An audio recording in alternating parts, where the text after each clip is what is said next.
Hello, everyone. Clapping to sync up all the various things that we have recording at the moment. Welcome to this Thursday, May in 2025. For those who are a part of our growth hacking community, welcome.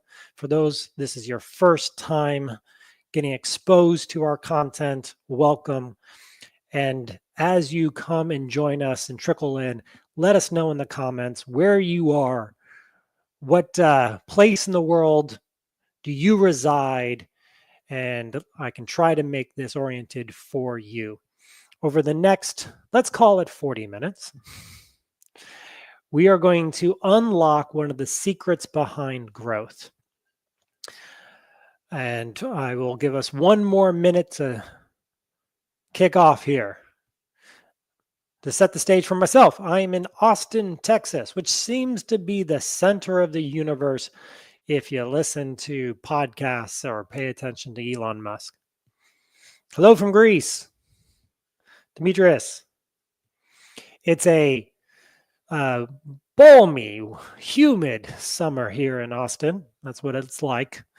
We promote 6 good weather months out of the year. The rest, everyone's just here because of who knows why. We are easily one of the most up-and-coming cities in the United States. If you've not been, come through. We'd love to see you. Now, to kick us off, first I want to welcome everyone and thank you for joining me today. If you don't know who I am, I'm Peter Lang, and I'm here to unlock your agency growth or your just growth in general with programmatic M&A. I'm one of the partners here at Growth Hackers. I am an owner of a portfolio of digital agencies. We've invested in companies, helped them scale and grow, and we've hacked growth more ways than I can imagine. I spend a good portion of my time teaching other owners and marketers and agencies how to achieve scale and exit and that financial freedom that they all want by using programmatic M&A. If M&A or business buying is new to you, well, we're going to solve that. Today, I'm going to share the M&A strategies that I and so many other programmatic buyers have used to compress time and hack growth in our businesses. Joining me, my team, you'll see Vanessa, Corey, or Laura floating around on various live streams here to help you answer your questions and use this chat. Additionally, there will be some time for some Q&A. So as questions trickle through, we will aggregate them and get you your answers. We want to make this as valuable and useful to you as possible. Now, why listen? You might be wondering, with a sea of information out there, why should you listen to this training? Why will this be any different? Why should I invest my next hour here? The answer, simple yet profound. This is not just about gaining knowledge. It's about transforming that knowledge into tangible growth. If you're on this training, chances are you're a marketer or an agency owner who wants to complete their first acquisition. You want scale and grow your client base, your team, your service offerings, but you're unsure how to get your first acquisition funded, or maybe even how to find a company to acquire. Or maybe you're that marketing professional working in another company that wants to acquire a business or an agency instead of starting one from scratch. This is the perfect training for you. By the end of this training, you will see how you can source, which we call find, and fund your first acquisition, even if you don't have any experience doing it or excess cash or credit available.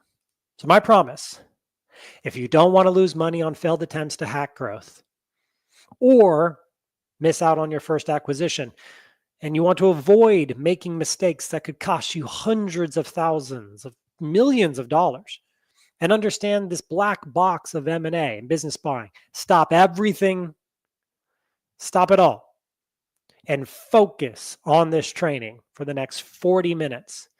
And make sure to stay till the end so I can send you some exclusive information that will help unlock M&A and business buying for you.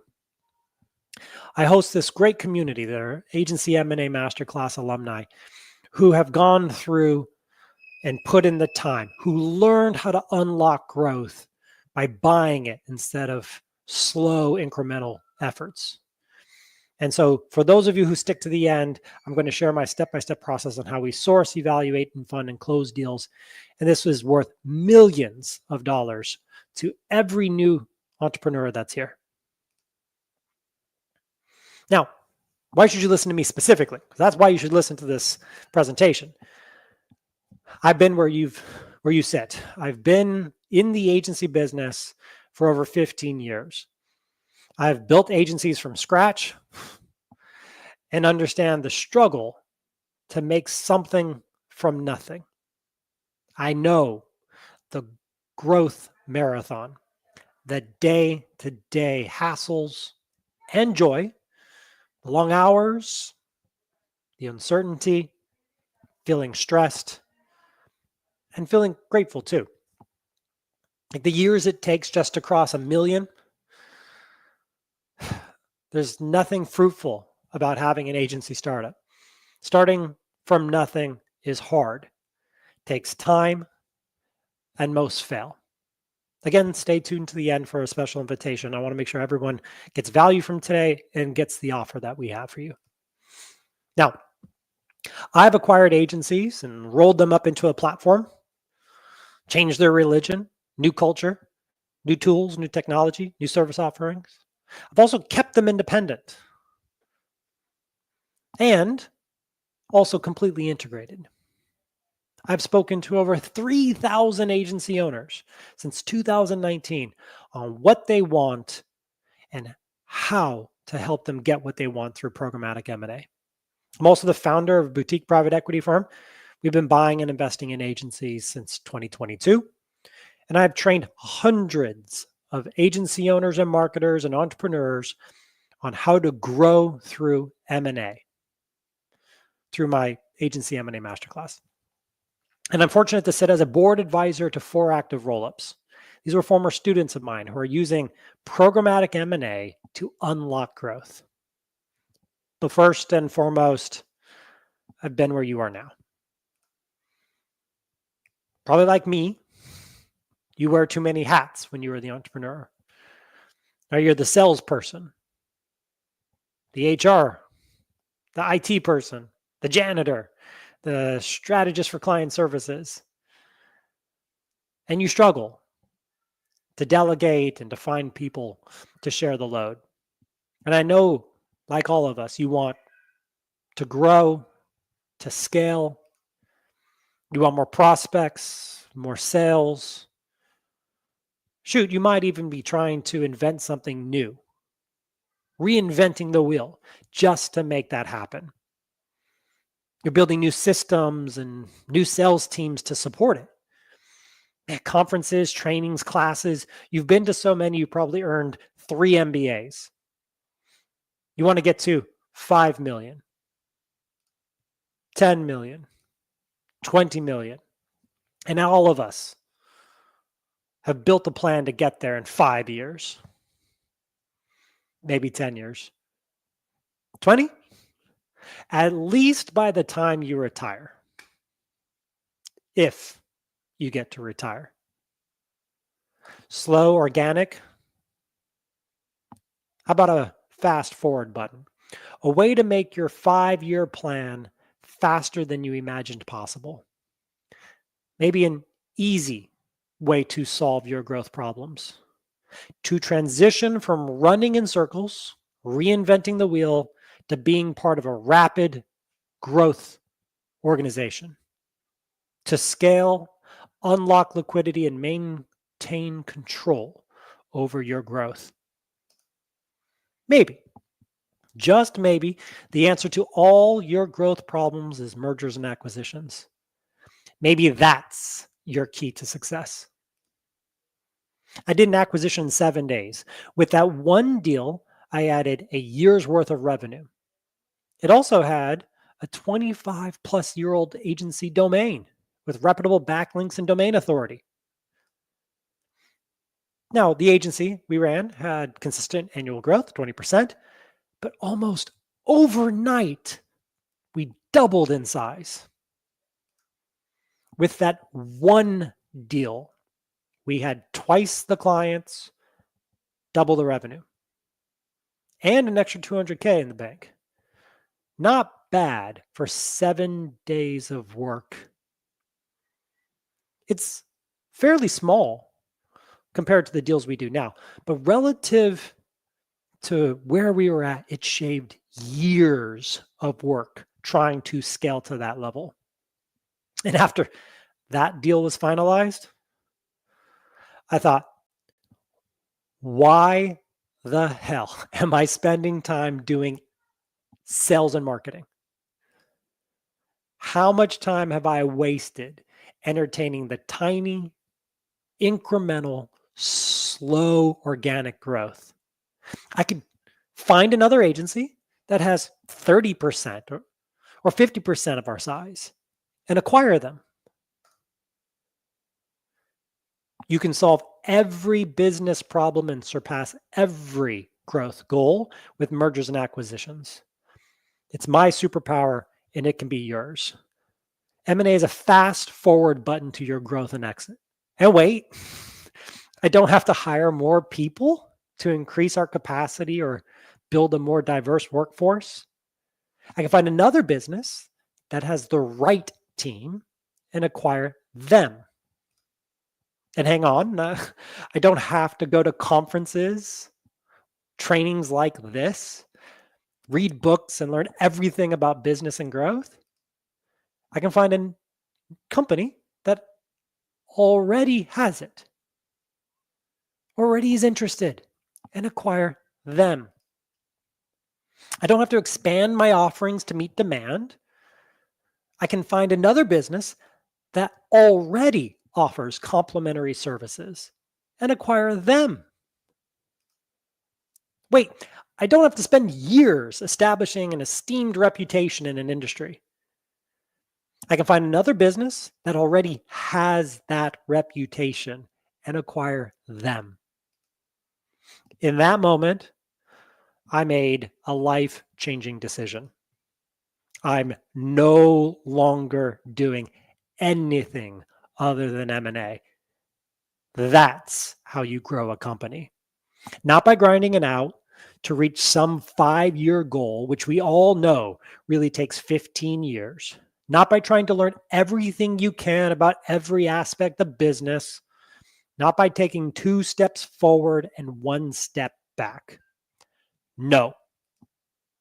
You can solve every business problem and surpass every growth goal with mergers and acquisitions. It's my superpower, and it can be yours. M&A is a fast forward to your growth and exit. To 5 million, to 10 million, 20 million, double in size, then do it again. Then do it again and again. Every deal you do increases your business's value in multiples. This is how you will eventually sell your business for a lot more money than it's worth today, for a lot more money than you can imagine possible. Here's purely a financial illustration on why programmatic buyers do this. Your small business, your agency, is generating around $400,000 in profits a year. Call this EBITDA, earnings before interest and taxes. EBITDA is another word. Let's just use EBITDA, profits. On the market, if you go and try to sell that service business, you can get 2 times for that, 2 times your profits. So $800,000 in value for this business. When they show up, the buyer, at 10 million in profit and trading for a much higher multiple, 8 times their EBITDA. So 80 million in value. When they buy your $400,000 value for 800K, the next day, your profit of 400K gets valued at that 8 times multiple. They paid 800K to get 3.2 million in value added to their business. This is the dynamic. This is what programmatic buyers know. Now, to do this, you need a predictable and repeatable process. So I'm going to give you a 5-step process we follow. Now I'll walk you through a story to illustrate how we get there. So in 2014, I was an agency owner, digital agency owner, and I was the primary salesperson. I had this view, and it is prolificated that it is the good view to have, that no one can sell as good as the owner. But that's one of the dilemmas of being an owner-operator, right? You think you have the most experience, that you're the best person to represent the company. And at that time, my wife and I wanted to go on sabbatical and eventually come back and focus solely on M&A. So I did what every sensible business management recommendation would be. I hired a VP of sales, a gentleman close to 70, someone who had the background and experience to help me create the documented sales process I needed and then fill the sales roles to support underneath him. Now, they did okay. But when I came back from that 8-month sabbatical, the company hadn't grown at a rate that it really should have. The rate it would have had I been doing sales. I had failed to meet my goals by hiring someone to replace me. This is where many owners, leaders end up going back into doing the work themselves, or end up in a fruitless and trial and error search for the right hire. This is a problem I realized I could solve with M&A. Phase 1 of our mergers and acquisition process is find. Find potential companies to merge with or acquire. To solve my problem, I needed to find a company we could acquire with an owner who sold well. Because owners do make good salespeople. And they needed to like selling versus running the business. So I was introduced to an agency that had 2 partners, Tommy and Tony. Tommy handled the sales. Tony ran the company, delivered the services, which is a very common model. The business seemed like a good prospect, introduced by an attorney we both knew. So we moved to the next phase. Phase 2 is evaluate. This is where you, as a prospective buyer, evaluate a company you want to potentially merge with or acquire to determine if they will help you reach your goals. When I was evaluating Tommy and Tony, I learned that they were 50-50 partners, paying themselves the same salaries, equal, fair. This was a light bulb moment for me. Tommy, he's a salesperson. He's not incentivized by having a fixed salary. So when he's out there selling, and he was really good at it, he wasn't getting any additional benefit or any additional incentive to close deals. Charlie Munger, show me the incentive and I'll show you the decision. There's a compensation gap for this owner. And truly, he's under market for his contribution to the business. And when I asked him, how many hats he wore, he said 5. Getting pulled back into the business to help manage things, assist with the clients that were being serviced, really slowed him down. When I asked, what if the only hat he had to wear was sales? He said, I can make it rain, and here's how. Boom, boom, boom. So when evaluating the business's performance, I didn't look at how well they managed the company to date. I doubled down on his potential to sell, what the combined offering was from those two, from my company and theirs.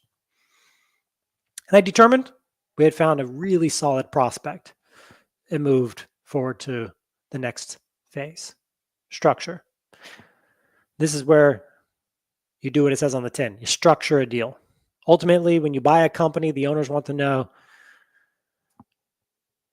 how much you're going to compensate them for it. Will it be enough for them to take care of their families? What does it look like after the deal? No one does a deal unless they know what it looks like after. What will happen to their team? Are they in good hands? Better hands? When I constructed Tommy and Tony's deal, I made it very clear that within weeks, all he would be doing is selling. And I promised to compensate him higher than what he was making while he was owning his own business. And give him the incentives he needs to really drive growth. For Tommy, this is all upside. No more limiting factors.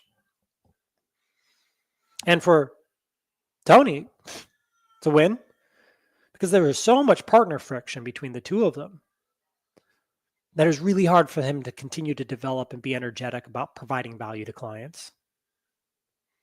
And once that friction about Tommy only wanting to do sales and not be pulled back into the business and delivering value or stepping in with frustrated clients, once that had been removed, a burden was lifted from their shoulders. Once that deal construct was created, you now can move to close. This is where you create all the things you need to document a deal. Those legal agreements, all the things that finalize a deal, all that legal stuff. This is where a deal can be made or a deal can die. So don't just toss a purchase agreement over the fence and hope they agree or hope their counsel understands. At this stage, you have to sit down side by side with a seller and walk them through the deal and the documents. And this is what I did with Tommy and Tony. They felt like they were part of the process. It wasn't some pitched offer, cold transaction. It was a collaboration. And in the end, they thanked us for our transparency and communication. And finally, phase 5. Integrate.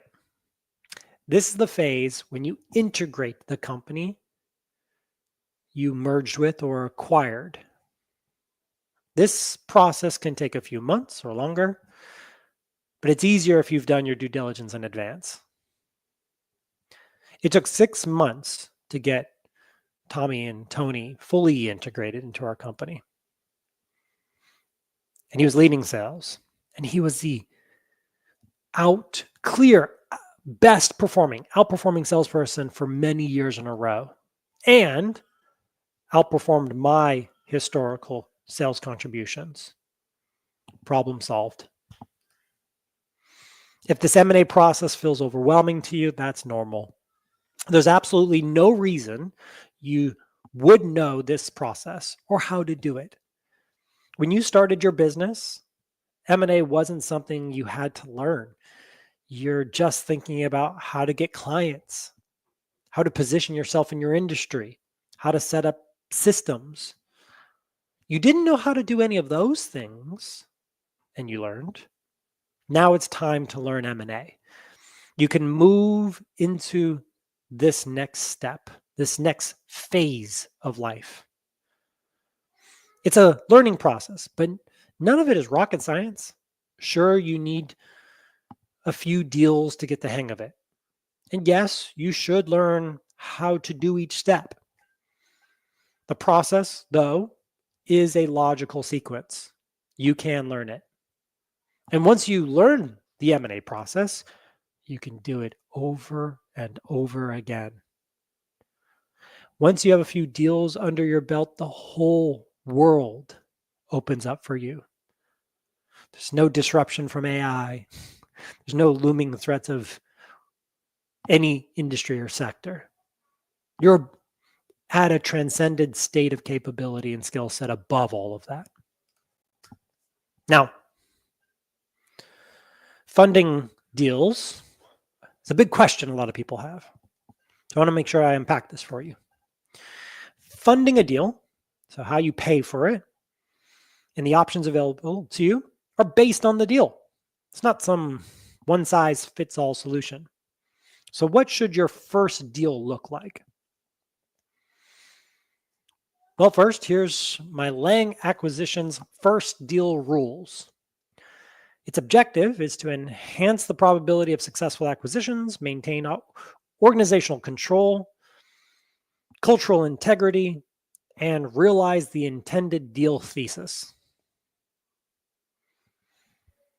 Rule number 1, when considering acquisition targets, the company should limit the size of the target to no more than 30% of your current employee count. This threshold is designed to facilitate smoother cultural integration and operational assimilation. Most deals fail because of culture and integration. So this limiting factor for your first increases your probability of creating a more successful outcome through M&A. And yeah, big moves matter, but so do small ones. While big moves for strategic growth are key, McKinsey research shared, especially in their book, Strategy Beyond the Hockey Stick, that smaller, consistent acquisitions can also bring impressive returns. And it makes a lot of sense why. They're manageable. And when you think about what the definition of programmatic M&A means, 3 transactions a year, it's fair to assume that you're going to want to keep them smaller, more digestible, so you can have the cadence and frequency to be a programmatic buyer. And this helps create situations of manageable integrations, higher probability of cultural alignment because you can teach people and immerse them into your business without them bringing in too much of their own. Operational efficiencies and deploying that down to them is a little bit more streamlined because you're onboarding less people. Employee engagement can be higher because you can really get disenchantment and get some turnover through M&A. And so large-scale integrations have more consequences and casualties. Smaller ones are safer.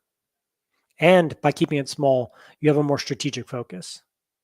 So by keeping the acquisition size within a specific limit, we can ensure that the strategic focus of the deal aligns with your organization's long-term objectives. Rule number 2, avoid projecting personal bias on the seller. When engaging in smaller strategic acquisitions, I see this over and over again.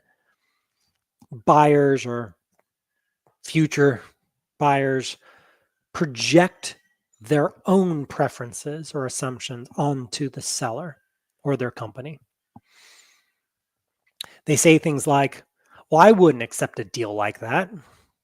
So they don't work. I can't use creative deal structures or earnouts or performance-based profit. I wouldn't take a deal like that. I wouldn't sell my business for that value. Completely unaware, completely blind to the fact that sellers and owners have variety and a range of motivations. So you have to recognize that their motivations behind a seller's decision to sell, especially in small strategic acquisitions, are often deeply personal and varied. It could be retirement, a desire for lifestyle change, health issues, or a shift just in personal interest. They don't want to do it anymore. And so it's important for you to acknowledge that what might seem unappealing to you, such as accepting seller finance or even no cash on close, could be perfectly aligned with a seller's motivation and options, their personal goals, or their financial planning. Lang Acquisitions Rule 5. 5 deals not to suck. Completing 5 small deals is essential to developing M&A skills, and also plays a significant role in reducing the pressure and stress associated with your initial acquisitions. Let me explain why. There's this theory called gradual learning curve. Starting with smaller deals allows for a gentler learning curve. It reduces the high stakes and the intensity often associated with larger, more complex acquisitions. Stress management. These smaller deals just have lower pressure, less material consequences, and helps build resilience. With each deal, acquirers become more resilient to the challenges and the uncertainty inherent in M&A. And then, of course, gaining perspective. Multiple deals provide a broader perspective on what constitutes successful M&A, thereby reducing the disproportionate pressure often placed on the outcome of a single deal. And acquisition rule: you can acquire much more than simply businesses. This is what's important to note. It's not just buying businesses. For you growth hackers out there, for you marketers, for you who are looking at ways of having exponential geometric impact on your efforts, businesses are not just for sale. Everything's for sale. Podcasts, online communities, Slack, everything you can imagine, newsletters, everything you can possibly interact with, you can acquire. Someone created it, someone's doing something with it, and maybe they're done with it. Maybe they want to move on. Maybe they're looking for a partner to help them take it to the next level. So rather than starting something from scratch, think for a moment and say, how can I acquire the things we need? You have much more. Competitors are available to you, media for leads. You can do so much more when you buy something that's already on the market, already proven. You can buy intellectual property for innovation. Many companies are trying to implement AI agents or new ways of creating value in the marketplace online. There's small shops that are already doing that versus you having to come up with it yourself. There's also teams and systems, standard operating procedures. All of you are taught to build your time in a way that creates efficient outputs. And if it's your first time doing it, it's a lot easier to go buy someone else's infrastructure. That might be subscale, so it doesn't require as much of an investment, but they have more sophistication. And there's a lot of really sophisticated small enterprises, small businesses that just have other limiters keeping them small. And of course, you could buy your supply chain and your distribution channels. You can buy what's ahead of you, what's behind you. You can expand to new geographies. They call it opening new offices. There's a business like yours in a different market somewhere else in the United States, in a different city, somewhere else in the world. Expand new territories, new verticals. So you can offer more value to your current clients, your current customers. Offer them new products rather than building them. You have different tiers of value propositions. New sales channels, new ways to create revenue that you didn't have before. New capabilities. If you're limited by the people you have with you today, well, obviously, if you had more that was proven in a specific category to add to yours, you could do more. New businesses, creating a portfolio that's diverse, that doesn't have concentration within an industry that can be disrupted or has headwinds. Forward integration, like move one step closer to the final end market. Backward integration, move one step closer to the raw materials and the supplier. If you outsource some labor to the Philippines, you can acquire the Philippine management firm, training firm, staffing firm. There's so much more available to you than you even imagine possible. I did the same. I acquired a highly engaged agency mastermind community. This gave me instant audience. It came with revenue. Speed to market on my training programs and my education was accelerated. Our agency M&A program was being introduced immediately to digital agencies who could use it to scale and grow, use it to evaluate the marketplace and understand new opportunities. And it leveraged already existing relationships. But from my research, the reason why you all don't do this is because you feel it boils down to 3 key issues. The first, many of you think it's too risky. You also think, hey, these businesses lack scale.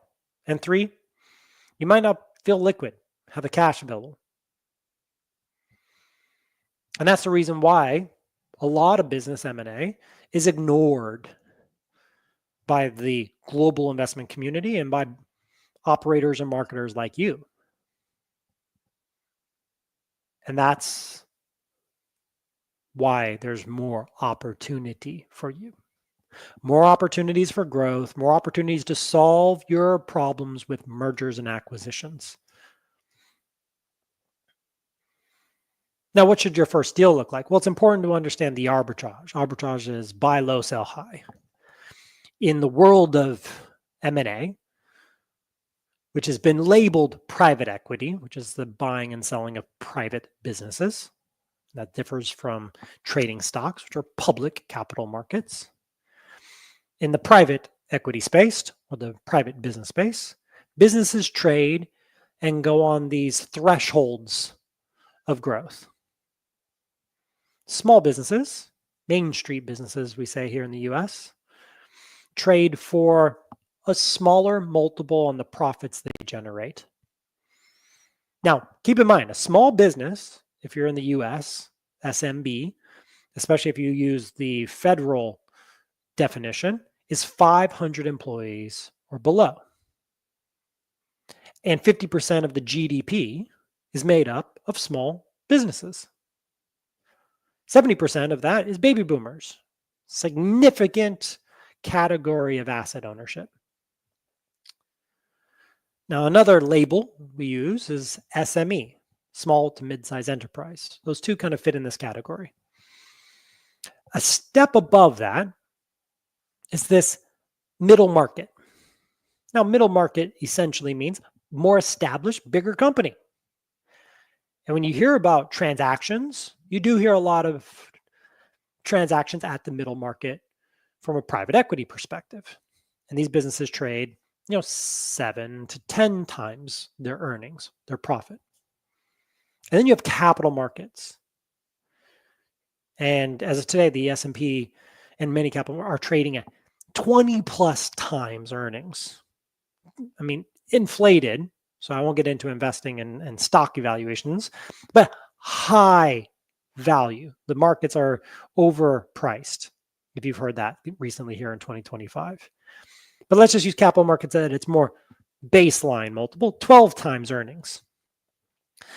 So you can see the math, back to that table I showed you earlier, that when a publicly traded company who trades, their stock is valued at 12 times earnings, buys 5 million in profit business for 5 times, they pay 25 million for that business. The next day, it added a contribution value of 12 times that 5. They doubled the value of it. Just an arbitrage that most people don't even know is available. Now, you might be saying, Peter, I get this. I understand what you're saying. I get it now.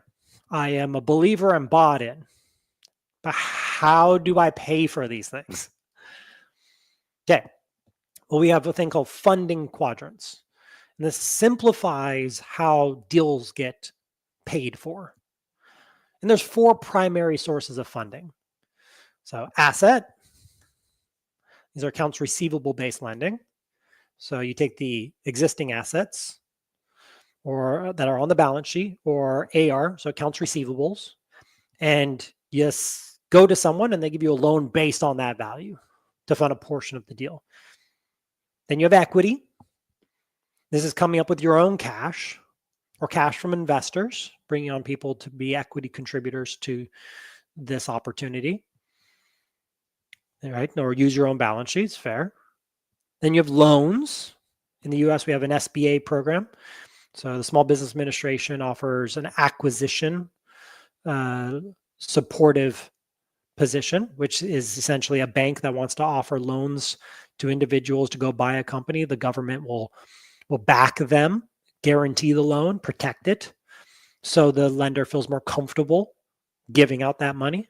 It's got a longer amortization schedule, so usually 10 years. And therefore, you can buy a business that generates cash flow and transition that asset to another owner. Bank loans, lines of credit, these are all sources of loans that could be used and contribute to your funding stack, your equity stack, if need be. And there's many other sources. But let me give you an illustration. Now, let's say we have a business we want to buy. This is a couple, we'll call it a basic agency. And it's going to cost us $600K. So this business might be making $150K in profit, $200K in profit, maybe even $300K in profit. And we're giving 2 times on that. So $600K is the purchase price. Well, if you are transaction minded, you don't just want to give money from one source to another. You also want to put a piece in your pocket. For every transaction you do, you want to take a cut. You want to increase your net worth. You want to be compensated by doing deals, not just be accretive and creating enterprise value. So this is why, by the way, this is why excitement in deal making comes in, because when people learn that they can actually have cash flow to them with each transaction, they get even more motivated. So just like a house payment, you have a closing payment to the seller or down payment. Except here, we always want to minimize or eliminate down payments. And better yet, walk away with money in your pocket at closing, just like the seller does when we pay them. Yeah, that'd be amazing, right? So we have our down payment. We have future payments. So the 600 converts down into 500K. You factor about 150 of that and use 100K of the accounts receivable factoring to give that to your seller for the business. And the rest are being paid out from the future earnings of the business. And you put 50K in your pocket. So you give a seller 100 as a closing payment and you put 50 in your pocket.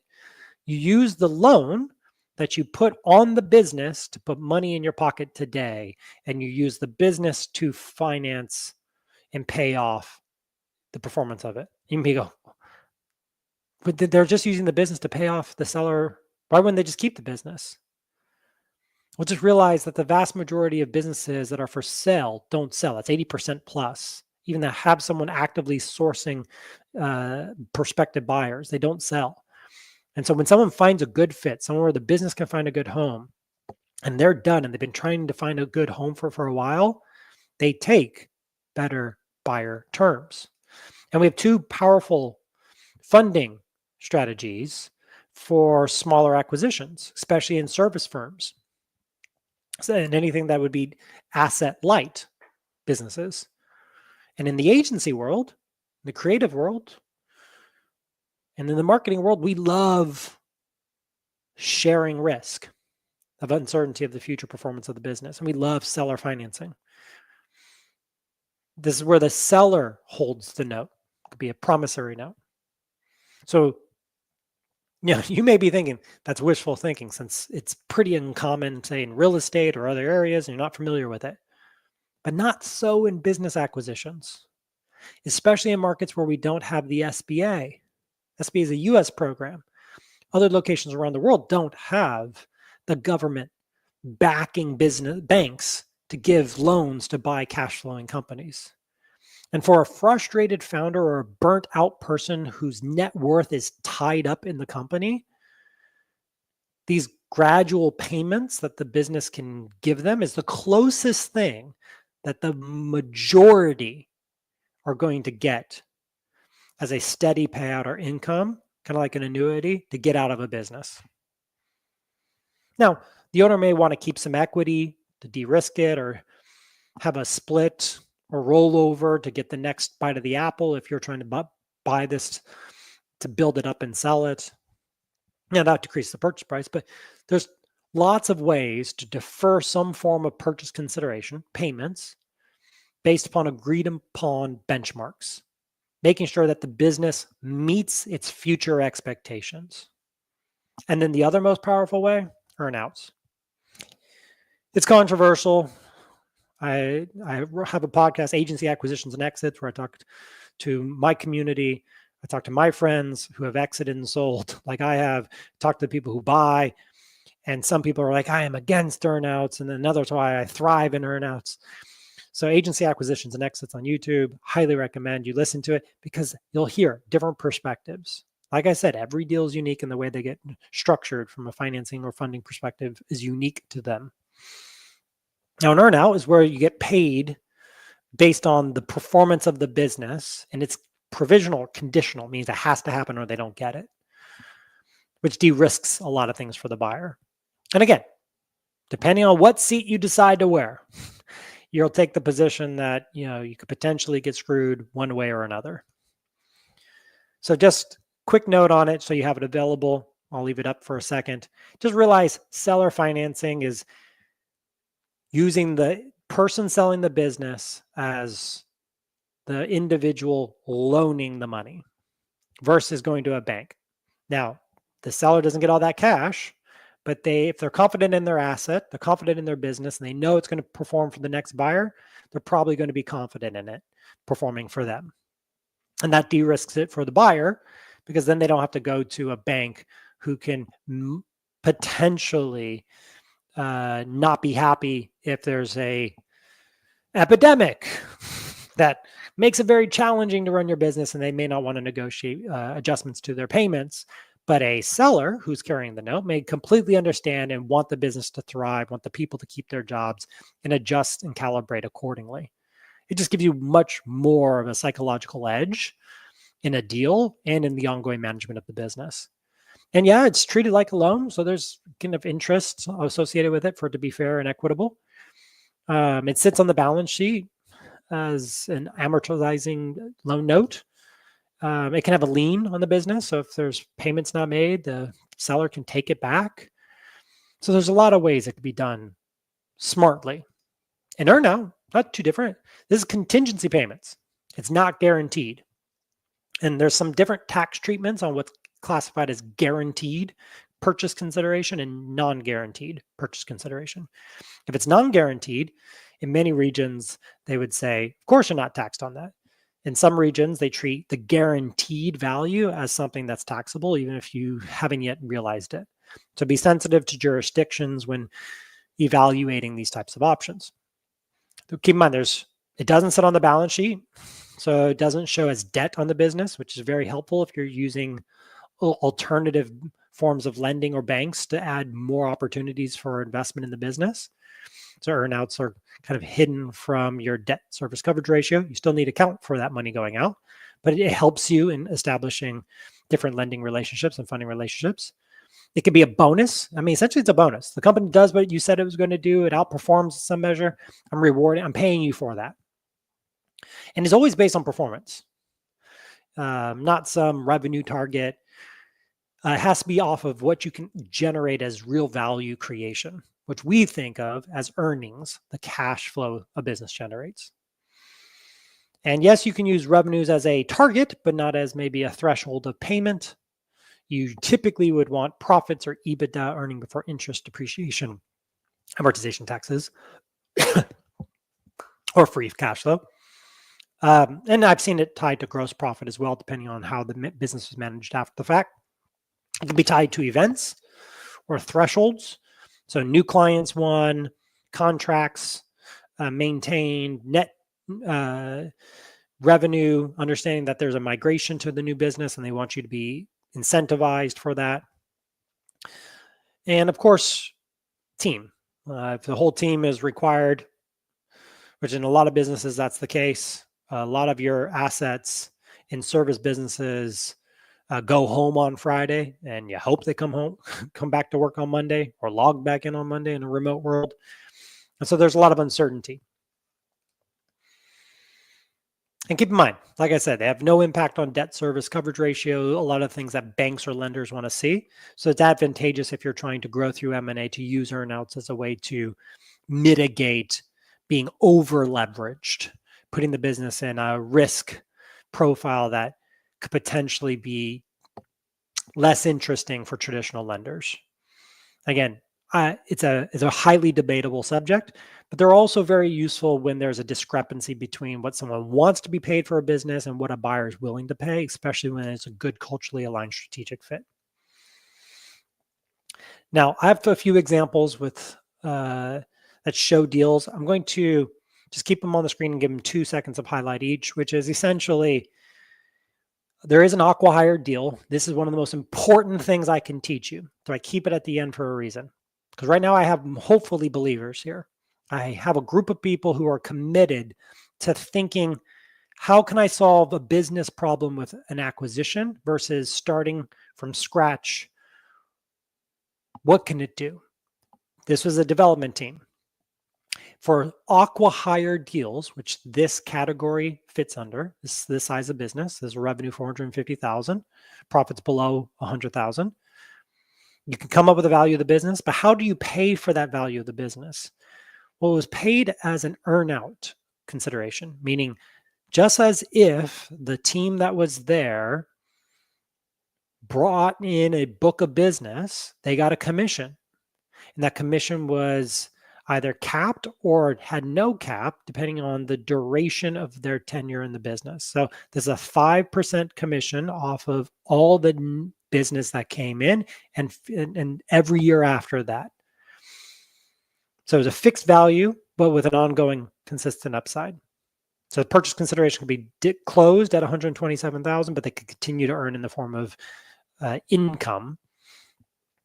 And this happens everywhere. So if you hear a business say, we just opened a new office in Dallas, Texas, and you're like, how do they open it with 20 people already and a book of business?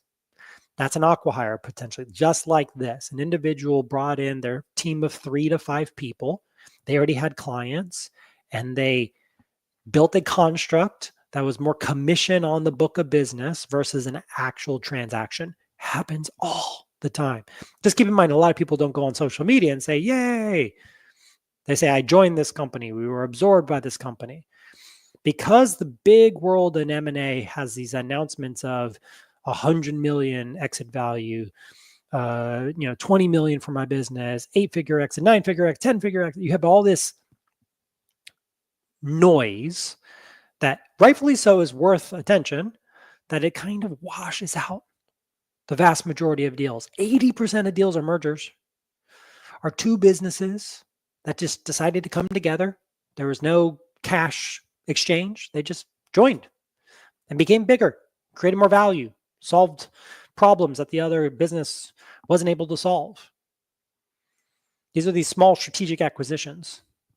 Guaranteed payments.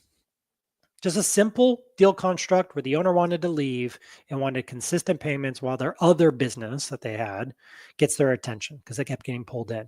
Simple deal structures that de-risk it for buyers. These are mine. I've done these deals. And you'll see the growing EBITDA, the growing value on these transactions. Now, they can be done at any time, but the idea here is simple. Every deal has a seller who wants something. Our job as a buyer is to give the seller what they want in a way that we can quantify a multiple of return. I'll repeat that. Our job as a buyer is to give the seller what they want in a way that we can quantify a multiple return. But what they want, and this is where everyone gets so confused, is not the purchase price. What the vast majority of people want is the thing that they're going to do after the deal that potentially the transaction allows them to do. That can be financial. Most often it's not, though. It's a consequence of removing the business from their life. And if you can figure out the economic situation of the individual, what's appropriate for them, if they're 65, they already have their retirement homes locked in, their kids are graduated from college, and they just are done. They'll accept different terms on a business than, say, someone who's in their 40 who has young children who are still looking at advancing their professional and personal career and lifestyle. It's different motivations. That's why it's so important to understand the motivations behind why someone's selling, not just the fact that businesses are for sale. This is how that deal played out. A little higher EBITDA, higher profits. This was more cash on close, more consideration, but still creatively structured in a way that fit the seller. And that's going to go all the way up to 3 million of EBITDA. In 2022, we launched a platform investment, 3 million of EBITDA, 5 times, 15 million of enterprise value, deferred down payment. We didn't have to pay on close because there was an opportunity around a renewal of a contract that we then appropriately calibrated the first payments around. And had access and unlocked millions of earnings. And again, you're not going to find these on some broker website. The brokers involved are not going to hand these types of creative opportunities to you. This is going to come from you going out and finding them, that phase one of the process. If you haven't yet signed up, I do recommend. We've created a 15, based off of my resources, 21-day email series. And this is a valuable resource for everybody. I will email you, goes straight to my inbox, they'll managed by my team, every day for 21 days. It'll teach you everything in a slightly greater detail and context that I covered today. So that's my gift to you for sticking around. So sign up. If you haven't yet got it when you signed up for the training here, make sure to sign up. Additionally, we have an invitation for you. I have a great team around me who's evangelizing this message and making it available. Reach out to Laura. She'll set you up with Corey or someone on the team, and they can help you understand what type of M&A possibilities are open to you. If you're in a big company running a marketing department, the last thing you want to do is go hire a bunch of creatives or work with an outsourced agency. Why don't you acquire it? Why don't you add the capability to your team versus rent it? And if you're tired of feeling stuck and you're done with temporary fixes and you're craving a lasting solution, this is your moment. This is where you decide, like I did, it's time for strategic pivot. A time to transform how you think and operate, your assumptions around growth, and how you scale businesses. Think of this as your first step. And have a conversation. It's not like high pressure decision making, convert to M&A or not. But if this session speaks to you and you're hearing and feeling M&A all around you in business buying, it's worth you spending time. Nothing else. Pull up your calendar for next week, for the month of June. Show me one thing on your calendar that can geometrically grow your business, your efforts. High probability, nothing's there. The thing that moves the needle time and time again, and the research supports it, is buying revenue, buying capabilities, outperform starting it from scratch. So get in touch with us. And if we haven't connected yet on LinkedIn, it's important to know, just like every M&A world I live in now, Growth Hackers was one of the acquisitions as well. When we acquired Growth Hackers, it was with the same level of mission and goal. It was, how can we add value? How can we accumulate more capabilities and resources and do it in a way that makes sense? And I'll tell you, M&A is the fastest way to hack growth. Now, there are some questions that came in, so I am going to spend some time here. I know I'm going to go a little over, but drop it into the chat if you have some questions. And one of the first ones here, how do I know if my company is truly ready for an acquisition-led growth strategy? Really simple. You are. there's this debate is saying, do we have to be ready? Do we have to be prepared? There's a whole category of entrepreneurship through acquisition, meaning individuals who have nothing, no business, who go out and buy a company to scale and grow. So if you even have some trappings of system, scale, revenue, and clients, yes, M&A is a resource for you. And in your offices or in your Zoom meetings with a whiteboard, when you're addressing the issues or the problems within the business, ask yourself this question: can we buy a company to solve that problem? Just that paradigm shift of thinking will help uncover whether or not you feel you're ready. Another question we got: what are some quick methods to finance an acquisition if my business doesn't have substantial cash? Okay, well, I covered that. Let me double tap. My first question I ask people who pose this question to me is, how many lenders have you reached out to? Surprisingly, none. So in the world of buying businesses, there are specific brokers and lenders. Matthias Smith runs a company called Pioneer Capital, a great resource if you're in the US and do SBA-backed buying. He goes out and finds, and the lenders pay him. Now, you have to have a target. You have to be qualified. He has to believe you're going to be a good client for him. But there are people whose job is to support you in finding money to buy businesses. And they get paid by the lenders because lenders need to deploy capital. That's their job. They need to give you money. They make loans and they have quotas they need to hit. Another, if you're looking at local businesses, if you've ever seen a local branch open up, well, that new bank has a quota, a lending quota, small business lending quota, to immerse themselves into their community. Don't go to the old established bank that's been around for a long time, that's probably deployed a lot of its capital, has its commitments, and has all of its relationships. Go to the bank that's hungry for your business, hungry to lend you money.